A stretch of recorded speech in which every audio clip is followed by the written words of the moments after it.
देश में बढ़ रहे कोरोना के मामले को लेकर आज सुप्रीम कोर्ट में अहम सुनवाई हुई। केंद्र सरकार ने अदालत में अपना हलफनामा दाखिल किया।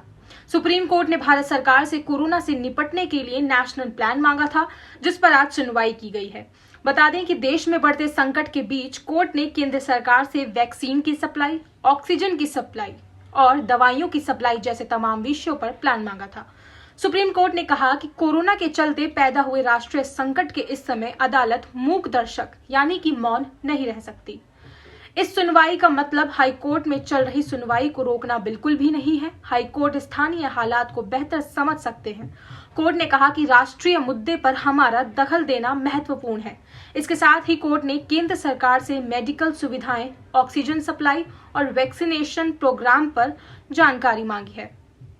सुनवाई के दौरान न्यायाधीश एसआर भट्ट ने कहा कि सेना रेलवे के डॉक्टर्स केंद्र के अंतर्गत आते हैं। ऐसे में क्या इन्हें क्वारंटाइन, वैक्सीनेशन और अन्य इस्तेमाल में लाया जा सकता है? इस पर क्या राष्ट्रीय योजना है?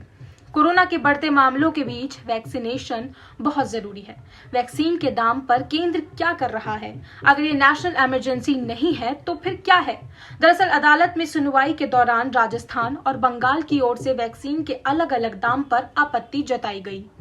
सुप्रीम कोर्ट ने वेदांता के स्टरलाइट प्लांट में ऑक्सीजन उत्पादन करने की मंजूरी दे दी है। कोरोना संकट को देखते हुए सुप्रीम कोर्ट ने ऑक्सीजन उत्पादन करने की आदेश जारी कर दिए हैं। साथ ही सुप्रीम कोर्ट ने एक्सपर्ट कमेटी का गठन भी किया है। ये कमेटी तय करेगी कि प्लांट के भीतर कितने लोगों की जरूरत है। वेदांत इस प्लांट में मेडिकल ऑक्सीजन उत्पादन करेगा। इसके जरिए फ्री में ऑक्सीजन मिलेगा। इस मामले पर सुनवाई के दौरान सुप्रीम कोर्ट ने कहा, ये राष्ट्रीय आपदा है। केंद्र और राज्य सरकारों के बीच राजनीति कलह नहीं होनी चाहिए। ये कहते हुए सुप्रीम कोर्ट ने वेदांता को तूतीकोरिन कॉपर प्लांट में सिर्फ ऑक्सीजन प्लांट शुरू करने की इजाजत दे दी है। गौरतलब है कि इस सुनवाई से पहले तमिलनाडु सरकार ने वेदांता के तूतीकोरिन स्थित स्टरलाइट प्लांट को आंशिक तौर पर खोलने की अनुमति दे दी।